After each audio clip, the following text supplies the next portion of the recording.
পেঁয়াজ আলুর পাইকারি দরদাম জানিয়ে দেওয়ার জন্য রয়েছে সরাসরি আমি সাব্বির খান। এবং হঠাৎ করে শুল্ক পরিমাণে পরিবর্তন দেশি পেঁয়াজের বাজার। এদিকে বিগত কয়েকদিন ধরেই দেখতেই পাচ্ছি মার্কেটে আলুর দাম বাড়ার কোনো সম্ভাবনা দেখছেন না কোনো ব্যবসায়িক। এবং আমি আপনাদেরকে এই মুহূর্তে নিয়ে এসেছি ঢাকা কাউরন বাজার। এবং এই কাউরন বাজার থেকে আজকের যে দেশি পেঁয়াজ যে সাথে আলু বেচা বিক্রি রয়েছে এবং আজকের বাজারে এই দেশি আলু কত টাকা পরিমাণে বেচা বিক্রি রয়েছে এবং আলুর ব্যবসায়িকদেরকে একটু দেখানোর চেষ্টা করছি। একজন এক একভাবে বসে আছেন এবং বেচা বিক্রি কম থাকায় এই জন্য আলুর ব্যবসায়িকরা বিপাকে পড়ে যাচ্ছেন।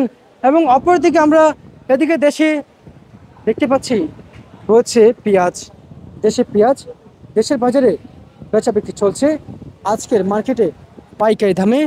ঢাকার কাউরন বাজারে পাবনা জেলা থেকে আসা 70 টাকা থেকে মার্কেটে 72 টাকা কেজি দরে পেঁয়াজ বেচা বিক্রি চলছে পাবনার।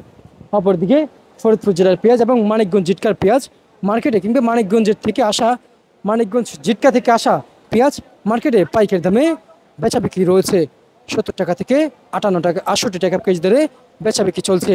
প্রিয় দর্শক, বর্তমান দেশের বাজারে বিভিন্ন মার্কেটে পাইকারি দামে মানভেদে বেচা বিক্রি রয়েছে।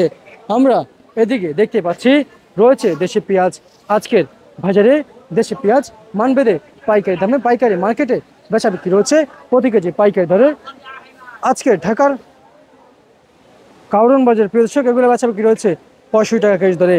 প্রিয় দর্শক, এগুলো হচ্ছে স্টোরের পেঁয়াজ। প্রিয় দর্শক, সাদা হয়ে গেছে এগুলো, কিন্তু দেখতে স্টোরের পেঁয়াজ এই বছর আসলে ভালো মতো রাখতে পারে না, তাই দাম কম পাচ্ছে ব্যবসায়িকরা। প্রিয় দর্শক, রাজশাহী জেলার পেঁয়াজ এদিকে বেচা বিক্রি রয়েছে 70 টাকা থেকে 72 টাকা কেজি দরে। ফরিদপুর জেলার পেঁয়াজ মার্কেটে বেচা বিক্রি চলছে প্রতি কেজি পাইকারি দরে 80 টাকা থেকে 65 টাকা কেজি দরে বর্তমান ঢাকার কাউরন বাজারে। এবং অপরদিকে আলু বেচা বিক্রি রয়েছে মার্কেটে 12 টাকা থেকে প্রতি কেজি পাইকারি দামে 14-15 টাকা পর্যন্ত মার্কেটে বেচা বিক্রি রয়েছে। যেমনটি দরদাম ছিল কাউরন বাজারে আপনাদের সকলের কাছে আমি সাব্বির খান ঢাকা থেকে জানিয়ে দিয়েছি আজকের সর্বোচ্চ বাজার আপডেট ঢাকা কাউরন বাজার থেকে।